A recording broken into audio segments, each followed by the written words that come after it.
Ok. Então, módulo 12, página 50. Todo mundo, termologia 3, ótica 2, ondas 2. É a última aula dessa revisão 1. Né? A gente teve uma revisão 0, que foram aquelas aulas que a gente estava sobrando, né, do caderno 7. E aí vamos finalizar o caderno, a revisão 1. Tá? Então vamos lá, vamos começar. Primeiro exercício da página 50.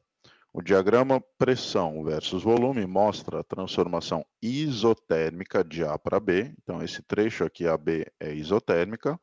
Isobárica de B, isovolumétrica de B para C, volume não muda. E de C para D é isobárica, pressão que não muda. A energia interna do gás diminui. Ele quer saber em qual momento ou quais a energia interna do gás diminui. Pessoal, a energia interna do gás está diretamente relacionada com a temperatura do gás. Quando a gente teve essa parte de termodinâmica, eu falei para vocês, olha, quando eu falo em volume, eu tenho que lembrar do trabalho. Quando eu falo em temperatura, eu tenho que lembrar da energia interna do gás. Eles estão correlacionados. Então, quando ele fala da energia interna, eu tenho que pensar em temperatura, onde eu tenho temperatura diminuindo ou aumentando. Tá? Bem, a energia interna, então, ela é diretamente proporcional à temperatura, e acontece o seguinte, no trecho AB, eu tenho uma isoterma, então isso significa que a temperatura nesse trecho aqui é idêntica, tá? Em todos os pontos. Agora, a temperatura, ela aumenta quanto mais distante a isoterma estiver do gráfico PV, porque pressão vezes volume está diretamente relacionado com a temperatura, né? No nosso PV igual a nRT. Então, PV, a multiplicação PV, está diretamente proporcional à temperatura. Ou seja, com maior a multiplicação PV, mais afastada essa isoterma estiver do gráfico, maior vai ser a temperatura, logo maior é a energia interna. Então, aqui eu montei 3 isotermas, para vocês terem uma ideia. A isoterma do trecho AB, ó, que é essa em vermelho, ela está mais afastada do que essa em laranja, que é no ponto C, e está mais afastada que essa do ponto D. Então, só pelo fato da isoterma já estar mais afastada, o vermelho tem maior temperatura que o laranja, que tem maior do que o azul. Tá? Então, se a gente pega a equação de Clapeyron, ó, PV igual a nRT, a temperatura é diretamente proporcional a PV. A temperatura no trecho AB aqui é constante, porque ele falou que é uma isoterma. Então, eu verifico que P vezes V do trecho D é menor, né, porque tanto pressão quanto volume são menores do que o PV do trecho C, que é menor do que PB-VB, que é igual a PAVA, porque ele falou que é uma isoterma. Então, ó, temperatura do D é menor do que a do C, que é menor do que a do B, que é igual a do A. Tá? Se as temperaturas estão nessa relação, a energia interna também está. O D é menor do que a energia interna no C, que é menor do que a do B, que é igual a do A, porque as temperaturas são o quê? São iguais. Tá? Isso significa que ó, a temperatura só diminui do trecho B para o C e depois o C para o D. Então, a energia interna diminui do B para o C e do C para o D também. Tá bom? Então, alternativa certa, letra B. Ponto importante aí do exercício, lembrar. Isoterma, temperatura fixa, constante, logo a energia interna não vai mudar, tá bom? Daí a gente já poderia descartar aí 3 alternativas, né? Só por saber isso.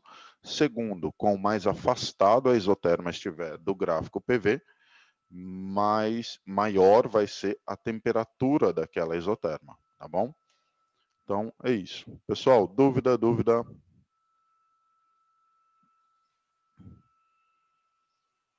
Não? Tranquilo? Ok. Vamos lá, vamos para o próximo exercício então. Se ninguém tiver dúvida, vamos continuar.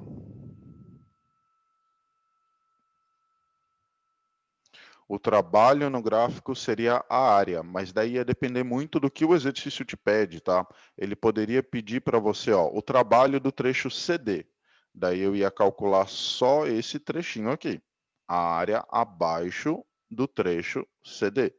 Se ele calculasse qual é o trabalho de AB, daí, putz, eu ia fazer isso, ó, ia ter que calcular toda essa área aqui, tá? Então, o trabalho é a área, e, mas só que daí depende de qual trecho ele está pedindo o trabalho. Ó. Se ele pedisse do AB, eu ia ter que calcular toda essa área que eu acabei de pintar aqui, tá bom?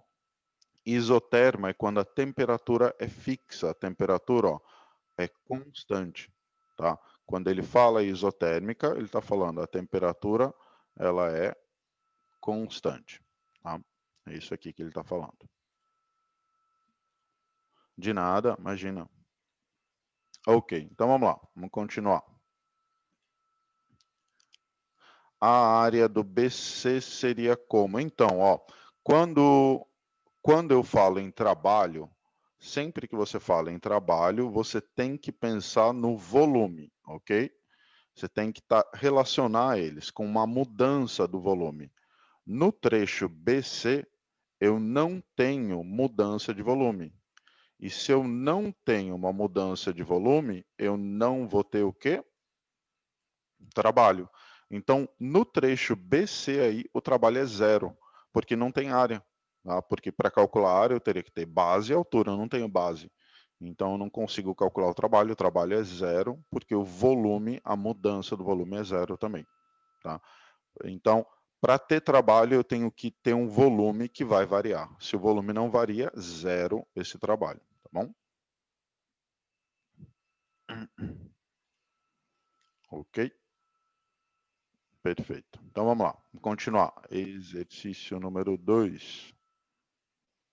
A figura mostra uma pessoa de 1,6 metros de altura parada sobre uma superfície horizontal a 10 metros de distância de um muro vertical de 4 metros de altura.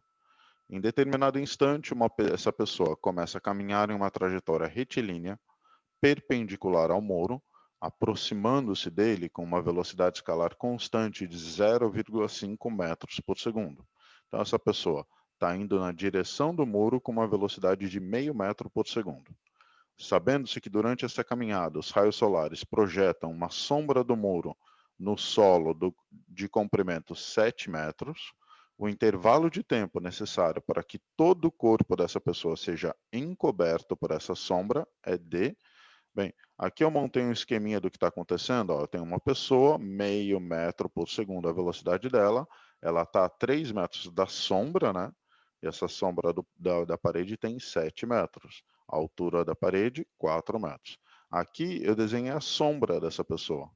Essa sombra dessa pessoa, eu não sei o tamanho, vale X. Mas, para essa pessoa estar totalmente encoberta pela sombra do muro, a sombra dessa pessoa vai estar exatamente nesse ponto aqui. A sombra da cabeça, ó, exatamente nesse ponto. Então, toda a sombra da pessoa vai ter entrado aqui na sombra do muro. Eu preciso calcular quanto vale esse x. E eu sei quanto vale essa altura aqui. O exercício falou para mim que a altura da pessoa é de, deixa eu achar aqui no texto, ó, 1,6 metros. Tá? Então, eu vou fazer uma semelhança de triângulo aqui, primeiro, para descobrir esse x. Ó, x dividido por 1,6 é igual a 7 dividido por 4. Tá? Semelhança de triângulo. E eu descubro que esse x tem o valor de 2,8 metros. Multiplica 1,6 por 7, divide tudo por 4, dá 2,8.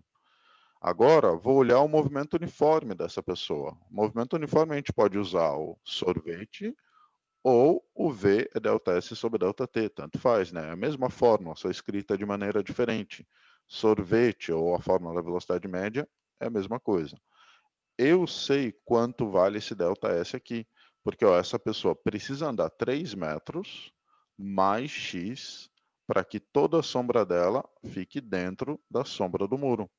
Então, vai ser x mais 3 metros é v vezes t. Bom dia, Uga. Bom dia.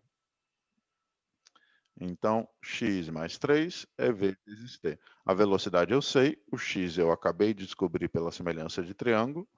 2,8 mais 3, isso dá 5,8 dividido por meio. Tá? Isso é a mesma coisa que 5,8 vezes 2, ou seja, 11,6 segundos. Isso dá a alternativa certa, letra C. Então, o que nós fizemos foi entender que para essa pessoa estar inteirinha dentro da sombra do muro, a sombra dessa pessoa vai estar inteirinha dentro da sombra do muro. Tá? Então, essa sombra, essa pessoa tem que percorrer 3 metros mais x, que é o tamanho da sombra.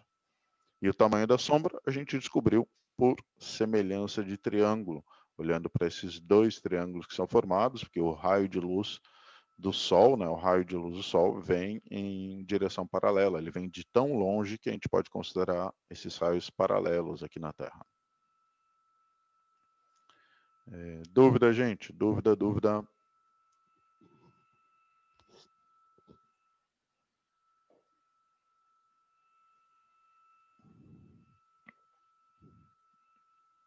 Não? Ok. Então, tirem um print e vamos continuar. Ok, bora lá. Batatoide. 3. Um espelho esférico côncavo gaussiano de distância focal meio metro é colocado em uma base, como mostrado na figura. Uma bola de massa M cai de uma altura 1,2 metros na direção do eixo principal, em sentido ao espelho. A bola ela perde 16% da energia cinética após cada colisão com o espelho. Qual é a distância aproximada entre a bola e a imagem formada pelo espelho quando essa bola alcança a altura máxima após a segunda colisão? Assuma que a bola não quebre o espelho. Então, essa bola vai bater aqui no espelho uma vez, duas vezes, vai chegar na altura máxima. Na hora que ela chega na altura máxima, essa bola vai ser o objeto para o espelho, mas eu preciso saber qual é essa altura máxima. Então, vamos analisar aqui, ó. Ele primeiro cai, bate, após a primeira colisão, chega a uma altura H1. E o exercício falou que perde 16% da energia. Então, se eu for analisar a energia potencial, né, a energia potencial gravitacional relacionada à altura dessa bola, eu posso escrever que MGH1 é, só pelo nome da universidade eu já pularia. Não, mas você vai ver que é de boa, é um trabalho de energia com espelho. Tá? Ó, após a primeira colisão, MGH1 é 0,84, né, porque perdeu 16, de MGH0, que o H0 é 1,2. Notem que eu posso cortar MG, vai embora MG, H1 é 0,84 de H0. Tá? Nem vou fazer a conta agora, tá? Daqui a pouco eu faço essa conta. Agora vamos para H2. O exercício falou que a cada colisão perde 16%. Então, após a segunda colisão, vai perder 16% desse cara aqui. Perder 16% significa restou 84%. Então, após a segunda colisão, a energia potencial 2 vai ser 84% da 1. Fico impressionado com a criatividade dos produtores de questões. Eu já trabalhei muito em produção de questão. A gente quebra a cabeça para tentar bolar algo original, que tem que sempre ser original, né? Então, mas sim, é difícil. É um trabalho difícil, viu? Principalmente para não dar nenhum furo ali, não deixar nenhum furo. Então, ó, MGH2, a energia potencial final 2, é 84% da 1. E a 1 é esse cara aqui, ó, onde o H1 é 0,84H0. Eu posso cortar o MG dos dois lados e fica aqui o H2 é 0,84H1. Mas peraí, H1 é isso, ó. Então eu vou substituir aqui. 0,84 vezes 0,84H0. E o H0 é 1,2. Agora aqui tem que fazer uma continha chata, que no final das contas dá um valor muito próximo de 0,84, dá 0,846, que daí aproximado, a gente aproxima sempre mais próxima, né, dá 0,85 metros. Então, vou marcar aqui. Ó, tirem um print, que daí eu vou ter que usar o quadro para continuar a questão, tá bom? A gente vai usar esse H2, que é 85 centímetros, para analisar agora o espelho, porque por enquanto a gente nem olhou para o espelho em si. A gente só estava olhando para a energia que foi perdida, 16% a cada colisão. Tá? Ah, professor, e se tivesse uma terceira colisão? Daí eu ia montar a mesma coisa, onde o H3 seria 84% do H2. Tá? E continuaria essa sequência aí. Então, print, todo mundo, vamos lá. Print, print e vamos continuar. Vou usar esse H2. Tá? Então, eu vou deixar ele aqui em cima. E agora vamos olhar para o espelho. Eu tenho um H2 que é 0,85 metros aproximado, e esse H2 é a posição do objeto. Então é o P. O foco vale meio metro, eu tenho P, tenho F, quero o P'. Vamos à equação de Gauss, a famosa fórmula da fimose. Uma fimose é um P com uma P' do lado. Pessoal, estou com um problemão, meu foco, minha fimose tem meio metro. Em compensação, meu P tem 85 centímetros, ou 0,85 metros. Então, ó, minha fimose é meio, mas o meu P é 85 centímetros, e eu vou descobrir quanto vale o P'. Tá? Vamos usar a fórmula da fimose, vamos passar esse 1 sobre 0,85 para a esquerda, vai ficar negativo. Ah, professor, posso usar o produto pela soma aqui? Pode também.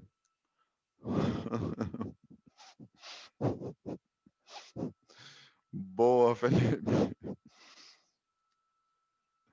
A proporção ainda não é boa, deveria um médico ver isso. Bem, mas foca no 0,85, que tá de boa. Ó, eu passei o 1 sobre 0,85 para a esquerda, ficou negativo, tiro o MMC. Bem, aqui daí agora um trabalhinho matemático, isso vai dar um valor aproximado de 1,21. Tá? Então, ó, a imagem está na posição 1,21 metros. O exercício está pedindo a distância entre o objeto e a imagem. Eu sei quanto vale a distância do objeto até o espelho, eu sei quanto vale a distância da imagem até o espelho. Pronto, é só calcular quanto vale esse x aqui. Tá? Então, eu vou chamar de D. A distância entre a bola e a imagem é P' menos P, maior menos menor, né? 1,21 menos 0,85, que dá 0,36. Tá? A alternativa letra A. Bom dia, Otton. Bom dia. Então, letra A, 0,36. Tirem um print. Se alguém tiver dúvida, me avisem.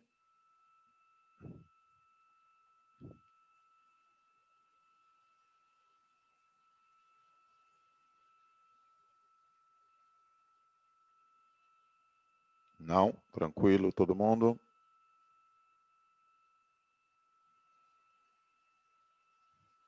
Ok. Então, vamos lá. Vamos continuar. Exercício número 4. Se eu não me engano, vai ser o 4. Isso, 4. Dois raios de luz chegam na superfície de separação entre o ar e o vidro, conforme a figura. Então, eu tenho um raio de luz chegando do ar para o vidro, 49 graus, com ângulo de incidência. E o outro do vidro para o ar, com ângulo de 49 graus. O índice de fração do vidro é 1,5. Vamos para o quarto. Pois é. Depois de ver o outro exercício, a gente vai para o quarto.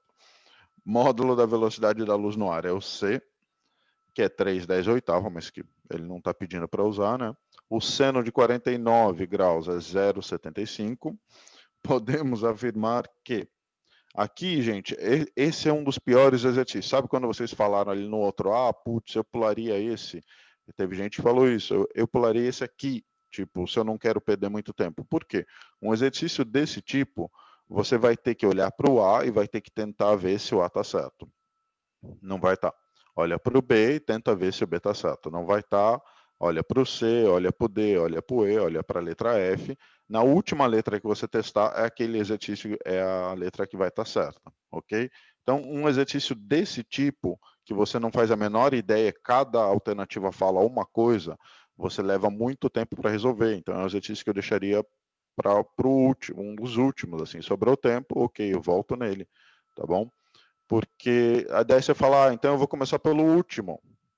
Tinha 2 desse na Unicamp ontem, né? Pois é. Daí você fala, putz, eu vou começar pelo último, lei de Murphy, né? Sempre o último, daí era o primeiro. Não adianta fugir, tá? Esse tipo de exercício é assim, é bem bolado por isso. Então, ó, vamos testar a letra A. O seno do ângulo de refração para R1 é 0,6. Então, ele está pedindo seno do ângulo de refração. Aqui é o ângulo de incidência, aqui seria a refração. Bem, vamos usar o LSD, né? Lei de Snell-Descartes, está ocorrendo a refração aqui. N1 seno de I, N2 seno de R. O N1 é o do ar, seno de I, que é seno de 49. N2 é o do vidro que ele deu, seno de R. Ah, é isso que eu quero. Quero descobrir o seno do R1, da refração do raio 1, né? Então, seno de 49 é 0,75 vezes o índice de refração do ar, que é 1, e o índice de refração do vidro é 1,5. 0,75 dividido por 1,5 dá 0,5. Tá? Até você pode escrever aqui que o ângulo é 30 graus, né? Mas ele está falando qual é o valor do seno, 0,6. A gente achou 0,5, tá? Falsa essa afirmação. Ok, vamos para a letra B. R2 não sofre refração. Pessoal, não sofrer refração aqui significa que esse raio de luz ele vai ficar preso aqui dentro. Tem um nome para isso. Qual que é o nome para isso mesmo?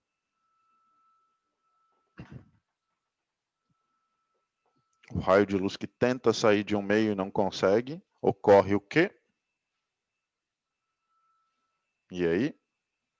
Perfeito, Pedro, Senhor, Baltoide, Maria, Marte, Ítalo. Oh, não. É... Tá preso, boa, Ítalo. Pô, bom. Tá... Ocorre reflexão total. Então, o exercício está falando, ó, não vai ocorrer refração, vai ocorrer reflexão total, tá? Ele vai ficar preso aqui no vidro. Para descobrir se ele está preso ou não, a gente tem que fazer o seguinte, tem que calcular o ângulo limite. E para ele estar preso, esse ângulo aqui, ó, que é o ângulo de incidência, ele tem que ser maior do que o ângulo limite. E eu consigo calcular o ângulo limite. Tá? Tem uma formulinha para calcular esse ângulo limite, que é o seguinte, seno de L é N menor sobre N maior. O N menor é o do ar, o maior é o do vidro. Então, 1 sobre 1,5 dá 0,67. Daí você vem e compara o seno desse cara com o seno do ângulo de chegada dele, né? Porque ó, o ângulo é 49. E daí você vê quem é maior.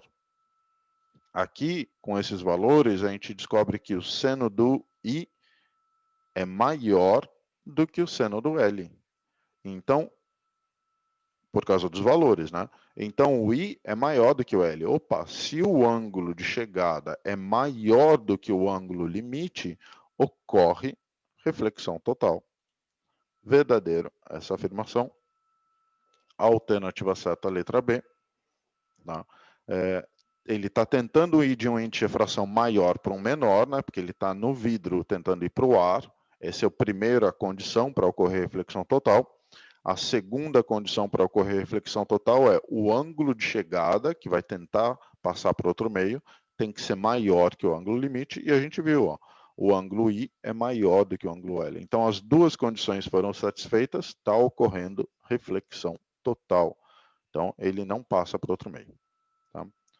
Tirem um print. Dúvida alguém? Dúvida. Eu vou comentar a letra C e a letra D rapidinho com vocês, tá? Mas tá aí, letra B. Não levou tanto, não deu tanto trabalho esse exercício, mas enfim, é um exercício chatinho, que você tem que ficar comparando, analisando cada um dos itens. Bom? Ok, vamos lá. Continuando então, ó. Na letra C, os raios refratados R1 e R2 são paralelos entre si. Pessoal, o raio que vem do R1, ele passa para outro meio, com ângulo de 30 graus aqui. O raio R2, ele reflete totalmente. Então, isso daqui nunca que vai ser paralelo, tá? E boa, Felipe, exato. A letra D tá pior ainda, exato. A letra D é absurda. Então, R2 não refrata, já que ocorre reflexão total. Então, isso é impossível. A letra D, a velocidade da luz no vidro tem módulo 1,5C. Pessoal, 1,5C significa que a velocidade da luz no vidro é mais rápida do que a velocidade da luz no vácuo. Isso não pode acontecer, né? Impossível. O índice de refração absoluto do vidro é dado por C sobre V do vidro. Então, a velocidade do vidro é C sobre N do vidro, que é C sobre 1,5, dá 0,67. Einstein se revirando no caixão agora. Pois é. Opa. Pois é.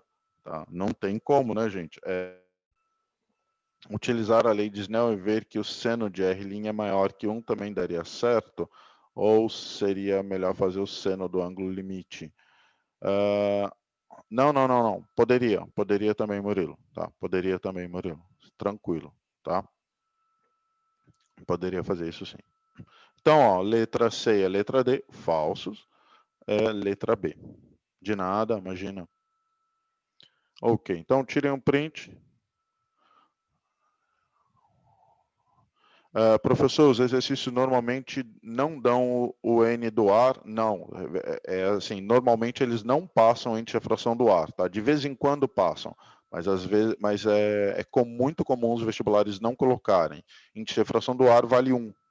É um número fácil para se lembrar, assim como o Czinho, né, da água, né?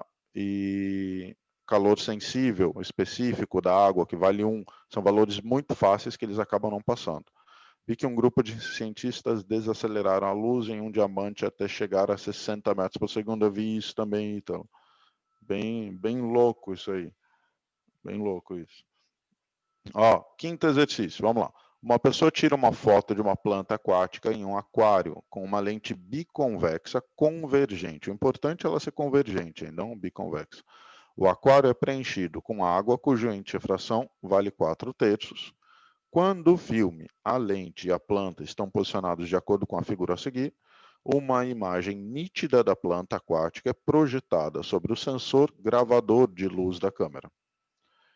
N do ar vale 1. Qual é o valor da distância focal da lente? A primeira coisa que você tem que entender aqui é que essa máquina fotográfica, ela não vai tirar foto dessa planta. Ela vai tirar foto da imagem dessa planta por causa dessa superfície que eu vou pintar aqui, ó, a diferença entre o ar e a água. Tá? Essa diferença aqui entre o ar e a água, né, do dióptero plano, vai colocar esse objeto como uma imagem aqui. E essa imagem é que vai ser objeto daquela lente. Tá? Então, vamos primeiro calcular onde que vai estar essa imagem. O que a câmera fotográfica fotografa é a imagem da planta aquática conjugada pelo dióptero plano ar-água. Essa imagem ela vai se comportar como objeto para a lente da câmera. Então, o esqueminha aqui, ó, aqui está o objeto real dentro da água e aqui está a imagem dele por causa dessa superfície de separação. Eu preciso calcular quanto vale esse x', porque esse x' é a posição do objeto para essa câmera. Então, ó, cálculo do x', vamos usar a equação de Gauss para o dióptero, aquela equação para quando você está pescando, você olha um peixe ali embaixo de você e você quer analisar a profundidade desse peixe. Tá? Então, P' é P, N do observador dividido pelo N do objeto. Então, P' é, na verdade, a posição da imagem e o P é a posição do objeto. O observador está no ar e o objeto está na água. Então, o x' aqui que eu estou querendo calcular vai ser 40 N do ar dividido pelo N da água. 1 sobre 4/3, divisão de fração, eu inverto essa daqui, fica 3/4. 40 por 4 dá 10, vezes 3 dá 30. Então, esse x' aqui, ó, vale 30 centímetros. Tá? Agora, a imagem dessa lente está sendo criada aqui no sensor da luz. Então, isso daqui, ó, esse 10 é o P' da lente, tá? Dessa lente aqui, dessa lente convergente. Então, agora, vamos olhar para a lente, ver as distâncias, ó. Eu tenho um P, que é 30 mais 10.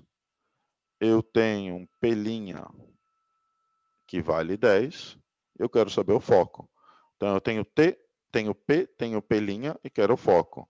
Uma fimose é um P com uma pelinha do lado. Eu quero descobrir o tamanho da minha fimose. Eu sei o tamanho do meu P, ó, do meu P, 40 centímetros.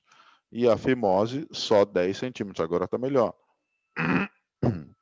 Não é 85 centímetros, mas pelo menos a fimose não é meio metro. Ó, então 1 sobre 40 mais 1 sobre 10. MMC disso, 40. 1 mais 4 em cima, né? 40 por 4 dá 1, 40 por 10 dá 4. Então, fica 5 dividido por 40, isso dá um foco que vale 8 centímetros. Alternativa certa, letra A. Qual é a dificuldade desse exercício? Ele juntou uma matéria que já é um pouco chata, grande. Ele juntou uma matéria que já é um pouco chata, que é dióptro plano, com lente, tá? A fórmula da fimose, beleza, todo mundo está já mais do que acostumado. Vocês viram espelho esférico em lente esférica. Mas daí colocar essa parte aqui do dióptro plano, porque ele está tentando te enganar, e você está tentando fazer com que você olhe para esse cara aqui e use ele como objeto dessa lente.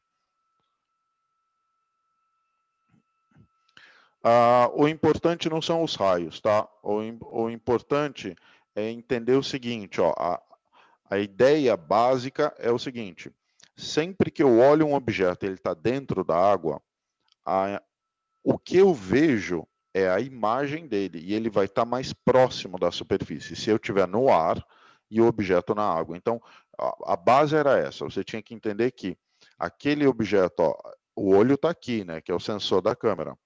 Tá, ó, ele vai fotografar esse cara aqui, mas para a câmera, esse cara aqui vai estar um pouco mais próximo da superfície da água. E ele vai fotografar a imagem desse cara aqui por causa dessa divisão ar-água aqui.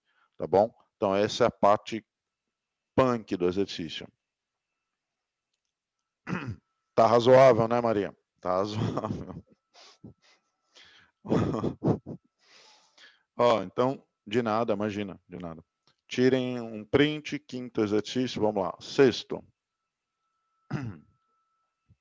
Uma corda elástica está inicialmente esticada em repouso, com uma de suas extremidades fixa em uma parede e a outra presa a um oscilador capaz de gerar ondas transversais nessa corda. A figura representa o perfil de um trecho da corda em determinado instante, posterior ao acionamento do oscilador, em um ponto P, que descreve um movimento harmônico vertical, indo desde um ponto mais baixo, vale da corda, até um mais alto, crista da onda. Sabendo que as ondas se propagam com velocidade de 10 metros por segundo e que a frequência do oscilador também é constante, a velocidade escalar média do ponto P em metros por segundo, quando ele vai de um vale até uma crista, ou seja, quando ele vai da parte de baixo até a parte de cima da onda, no menor intervalo de tempo possível ou seja, meio período. Bem, vamos lá, ó. Aqui eu tenho a onda completa, velocidade de 10 metros, e aqui dentro, gente, eu tenho, isso aqui é um lambda, e essa partezinha aqui é meio lambda. Então, eu tenho 1,5 lambda. 1,5 lambda é o total de 3 metros. Logo, o lambda é 3 dividido por 1,5, ou seja, lambda vale 2 metros. Ok, achei quanto vale o lambda. Agora eu vou usar o vem lamber ferida. V igual a lambda F, só que como eu não quero F, eu vou querer o tempo. Ao invés de usar essa versão, eu vou usar V igual a lambda vezes 1 sobre T. V eu tenho, lambda eu tenho, vou descobrir quanto vale o período, que é 0,2. Prof, não entendi no exercício anterior, eu não entendi qual o P, qual o P'. Ok, vamos finalizar esse exercício 6 aqui, daí eu volto para o exercício anterior, daí eu mostro para a lente qual é o P, qual é o P', tá bom? Eu marco ali para você da lente quem é o P e quem é o P', tá bom? Então, ó, usando V em lambda ferida, mas né, a versão V igual a lambda sobre período, eu achei o período. O exercício ele está pedindo, ele quer a velocidade média quando o objeto vai de um vale até uma crista, então da parte de baixo até a parte de cima. Pessoal, isso aqui não é um período, isso aqui é meio período, né? Porque é metade do movimento da onda. Então, eu não vou usar 0,2, eu tenho que usar metade de 0,2. Então, o intervalo de tempo para ir do mínimo até o máximo, né, do vale até a crista, corresponde a metade do período, 0,10 segundos. Tá? Agora, o exercício está pedindo qual é a velocidade dessa onda nesse menor intervalo de tempo. Então, velocidade é ΔS sobre ΔT. E qual é o ΔS? O ponto P vai sair do vale e vai percorrer uma distância de 0,8 metros. Então, esse meu ΔS aqui é a distância de lá de baixo até lá em cima. São 2 vezes a amplitude, né? Então, vai ser 0,8 dividido por 0,1, que dá 8 metros por segundo. Alternativa certa, letra C. Tá bom? Esse exercício está exigindo que o aluno descubra qual é o período da onda e usar meio período, porque essa partícula sai do vale e vai até a crista, então da parte de baixo até a parte de cima. Ele está pedindo quanto vale essa velocidade aqui na vertical, né, desse ponto P. Porque o ponto P não se desloca, lembra? A onda ela não propaga matéria, ela só transmite energia. Então, esse ponto P fica vibrando para cima e para baixo enquanto a onda passa. Então, pessoal, tirem um print. E eu vou voltar rapidinho no exercício número 5, para só mostrar onde está o P, onde está o P' da lente. Tá? Então, print em 5, 4, 3, 2, 1.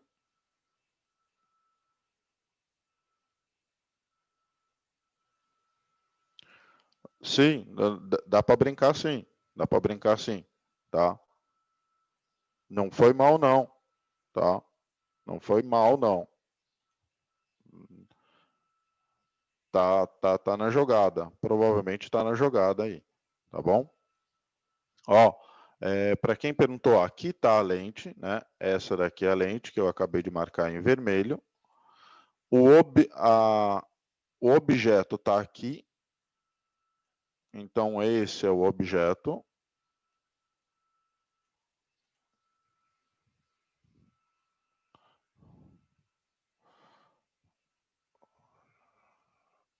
Eu acho que a nota de corte, vai ser menor, hein? Mas isso é um puro achismo, tá bom? Eu acredito que vai diminuir, porque nem todo mundo está fazendo aula como vocês estão fazendo, tá? Tá?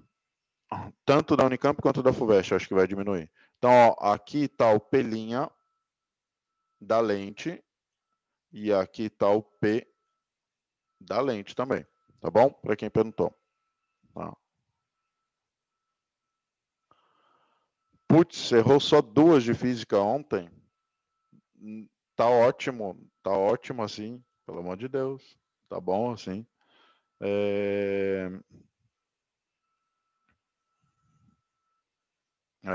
A de torque dava, né? Dava assim. Ok, vamos lá. Errou uma, pô, show. Bill me afundou. Show. Ah, vocês foram bem, gente. Vocês foram bem. Ó, não tem que sempre trabalhar aquelas matérias que estão afundando vocês, né? Sempre trabalhar. Essa é a parte mais difícil No ano inteiro eu trabalho a matéria aqui mais a fundo a vocês. Caiu, né? Pois é. Mas eu acho que os próximos vestibulares vai cair mais de Covid do que... mas eu acredito que o FUVEST é sempre muito atual, ela sempre trabalha com itens atuais e eu acho que a FUVEST vem mais coisa do que a Unicamp. Pessoal, vamos lá. 7º exercício. Duas fontes de onda sonora situadas nos pontos F1 e F2 emitem ondas da mesma frequência em fase. Uma pessoa situada no ponto P recebe as duas ondas com a mesma intensidade não nula, vindas diretamente das fontes. A figura abaixo mostra a disposição das fontes e da pessoa. Então, a fonte 1 e 2 tem uma distância de 4 metros, e a 2 do P tem 3. O maior comprimento de onda em metros que deve ser emitido pelas fontes para que a pessoa não escute o som produzido. Pessoal, para ela não escutar o som produzido, significa que está ocorrendo uma interferência construtiva ou destrutiva. E aí? Para ela não ouvir o som. Perfeito, destrutiva. Então tem que ocorrer interferência destrutiva.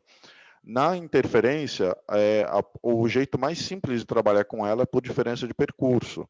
E para saber a diferença de percurso, uma onda está vindo na direção do ponto P, outra aqui, o F2, na direção do ponto P, eu preciso descobrir quanto vale esse X. Gente, triângulo 3, 4, 5, né? Eu, a priori, não precisaria nem calcular, mas eu coloquei aqui, triângulo 3, 4, 5, né? Então, o X1 vale 5 metros. O X1 vale 5 e o X2 vale 3. Então, a diferença de percurso, que é ΔX, é N lambda sobre 2. O ΔX é 5 menos 3. Tá? Vai ser X1 menos X2. E o N, para ocorrer interferência destrutiva, e daí eu pergunto para vocês, o N vai ser o quê? Um número. Terminem a frase para mim. Para ocorrer... Perfeito, João. Perfeito, Pedro. Isso mesmo. Um número ímpar. E o primeiro ímpar, né, que está ocorrendo a interferência, é o N igual a 1. Então, tem que ser ímpar e o primeiro ímpar é 1. Se ele falasse, segundo momento que ocorre um nulo do som, daí você ia usar 3, porque é o segundo ímpar. Isso mesmo, Otton. Isso mesmo. Isso aí. Então, 5 menos 3, a diferença de percurso é 1 lambda sobre 2. 5 menos 3 dá 2. Então, o lambda máximo vale 4 metros, alternativa certa, letra D. Tá bom? Então, não é uma questão tão complexa, não. Usamos Pitágoras para achar... um colega de vocês está perguntando, interferência destrutiva sempre é ímpar, desde que eles estejam em fase, tá? As duas ondas são coerentes, ímpar é destrutiva e par é construtiva. Não, ele não fala que é 1. Então, ele não fala que ele é 1, ele fala isso aqui, ele coloca aqui. O maior comprimento que deve ser emitido pelas fontes para que a pessoa não escute o som. Para ela não escutar o som, tem que estar ocorrendo interferência destrutiva. E para ser o menor comprimento, tem que ser o menor número da interferência construtiva, no caso 1. Tá bom? Que daí tem que ser ímpar e daí tem que ser 1. Tá bom? Tudo bem? De nada, de nada. Ok, vamos lá, vou montar o exercício 8 rapidinho para vocês.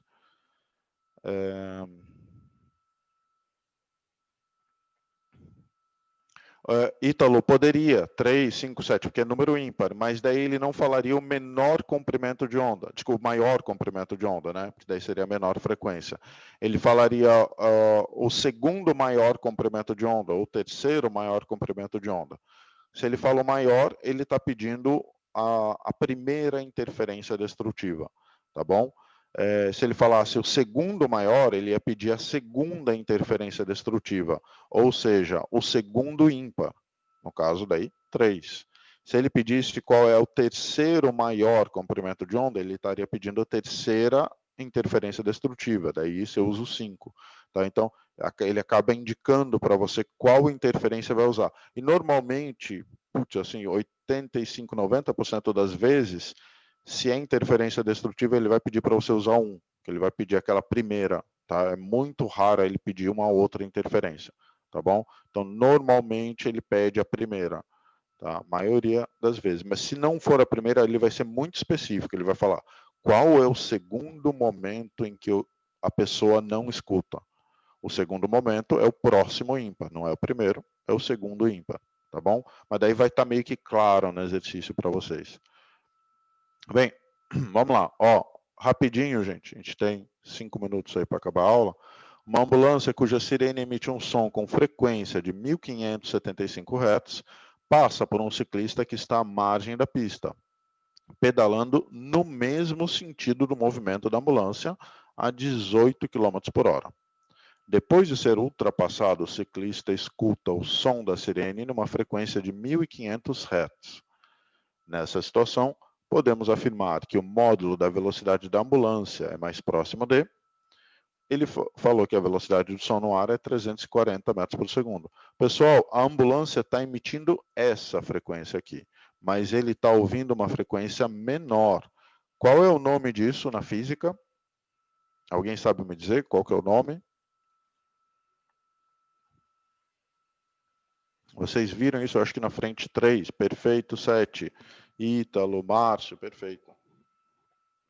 É o famoso efeito Doppler, onde quando você tem um movimento relativo entre a fonte e o observador, perfeito, Austin, a gente tem uma mudança na frequência observada pelo observador, tá? Então, aqui o exercício falou, a ambulância passou o ciclista, eles estão na mesma direção, ela está emitindo com 1575 Hz e o observador 1500. Velocidade do observador 18 km por segundo, da fonte não sei, tá? Teria que abrasileirar, né? Tinha que dar um outro nome. Mas tem que lembrar da musiquinha, Márcio. É complicado lembrar da fórmula, mas tem que lembrar da musiquinha. Um ponto importante, a orientação é positiva sempre do observador para a fonte, tá? E daí vem a formulinha. Não sei quem que deu essa aula para vocês. Quem que é que passou essa aula para vocês? Acho que é do frente 3, foi o Ronaldo. Ele não cantou isso aqui? Não, acho que foi o Ronaldo, porque se fui eu, Pedro, eu dei isso daí, acho que não foi na aula do Ita, não foi não? Foi o Ronaldo? Ok. Então, ó, a musiquinha é retardada pra caramba, tá bom? Vocês vão dar muita risada, porque nem parece uma música, mas enfim, ajuda. É o seguinte, ó, F0, VV0, FF, VVF, F0, VV0, FF, cantem comigo. F0, VV0, FF, VVF. Ó, vamos lá. Agora cantem comigo, tá bom? Isso ajuda a gravar pra caramba. Vocês não têm noção. Ó, vamos lá. F0, VV0, FF, VVF. F0. Minha mãe tá ligando pro psicólogo. Enfim, ó, gente. F0, perfeito, senhor Batatoide, ó, perfeito. F0, VV0, FF, VVF, tá? Juro, gente, sabe aquelas musiquinhas idiotas que tem tipo, de uns tipos musicais aí malucos, que ficam na sua mente, grava e você fica cantando a noite inteira e não consegue nem dormir? Isso é a mesma coisa, e é bom você gravar, né? Então, ó, F0 é o observador, o 0 é o observador, o F é fonte. Daí acabou, F0, VV0, FF, VVF. F0 é o do observador, velocidade do som, velocidade do observador. Velocidade da fonte, velocidade do som, desculpa, frequência da fonte, velocidade do som, velocidade da fonte. Eu coloquei mais aqui, não menos. Por que isso? Porque, ó, tanto o observador quanto a fonte estão indo para a direita e essa orientação é positiva para a direita, tá? Esse cara aqui, ó, ele é muito, muito, muito, muito importante, porque nessa parte da física você não escolhe o que é positivo e o que é negativo. Não é você que define. A definição de positiva, a orientação vai ser sempre, ó, do observador para a fonte. Então, se o observador está aqui à esquerda, o positivo é para a direita. Eu não escolho, tá? Não sou eu que defino para a formulinha dar certo. Então, agora aqui é só fazer conta. 1.500 dividido por 345. 1.575 dividido por 340 mais V da fonte. Prof, então se o observador fosse para a direita e a ambulância para a esquerda seria negativo. A ambulância, se ela estivesse indo para o outro lado, se ela estivesse indo para cá, ó, se a velocidade, se a fonte estivesse indo para cá, ela aqui seria negativa, tá? Seria negativa. Daqui, ó, isso 18 km por segundo é 5 km por hora, né? Aqui tinha que estar hora, desculpa, gente. É 5 metros por segundo, tá? 5 metros por segundo. Tudo bem?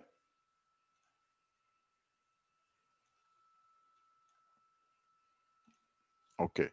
Então, agora é só multiplicar em cruz. Isso vai dar um trabalhinho, tá? Mas eu vou acelerar um pouco o processo que já deu tempo da aula. E aqui você acha a velocidade da fonte, que é 22 metros por segundo, vezes 3,6, 80 km por hora. Alternativa certa, letra C. Tá? Dúvida, gente? Dúvida? Peraí, deixa eu apagar isso aqui que eu marquei para vocês tirarem um print. Ó, tirei um print, então, todo mundo. E print. E, pessoal, uma excelente prova no domingo. Ok, perfeito, 7. Perfeito. Tá bom? Boa prova para vocês. Tchau, gente. Abração. Valeu. Dudu, feliz ano novo. Tchau, Márcio. Tchau, senhor Batatoide. Exato. Esmagar a cabeça do examinador, isso mesmo. Maju, beijo, Maju. Tchau, Pedro. Abração. Alô, gente. Falou, Gui. Boa semana.